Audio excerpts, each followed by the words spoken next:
चौका बैठाला वसिष्ठ मुनि हरदी हरदी करे हे।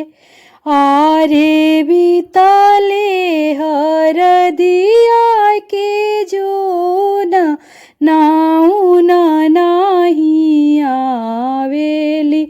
आहे बीताले हरदिया के जोन नाउन नाही आवेली हे। कौन सखी पहिरेली लाल साड़ी, कौन सखी पीतांबर हे। कौन सखी पहिरेली लाल साड़ी, कौन रानी पीतांबर हे। आहे कौन रानी रतन जड़ावल हरदी या लगावेली हे। आहे कौन रानी रतन जड़ावल हरदिया लगावेली हे।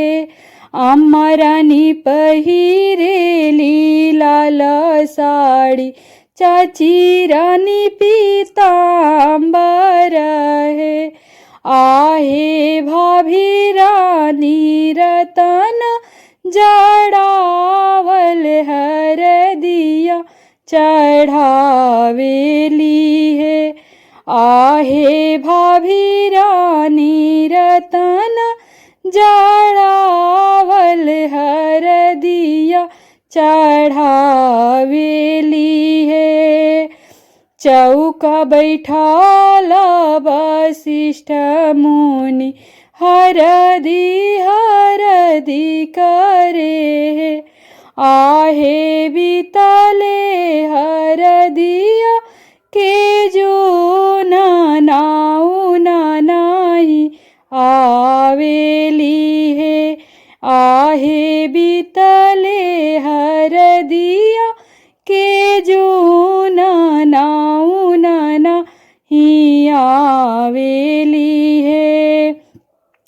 कौन रानी पहिरेली लाल साड़ी, कौन रानी पीतांबर हे। आहे कौन रानी रतन जड़ावल हरदी चढ़ावेली हे। आहे कौन रानी रतन जड़ावल हरदी लगावेली हे।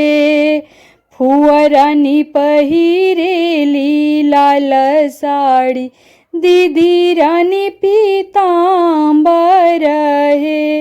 आहे मामी रानी रतन जड़ावल हरदिया लगावेली हे। आहे मौसी रानी रतन जड़ावल हरदिया चढ़ावे।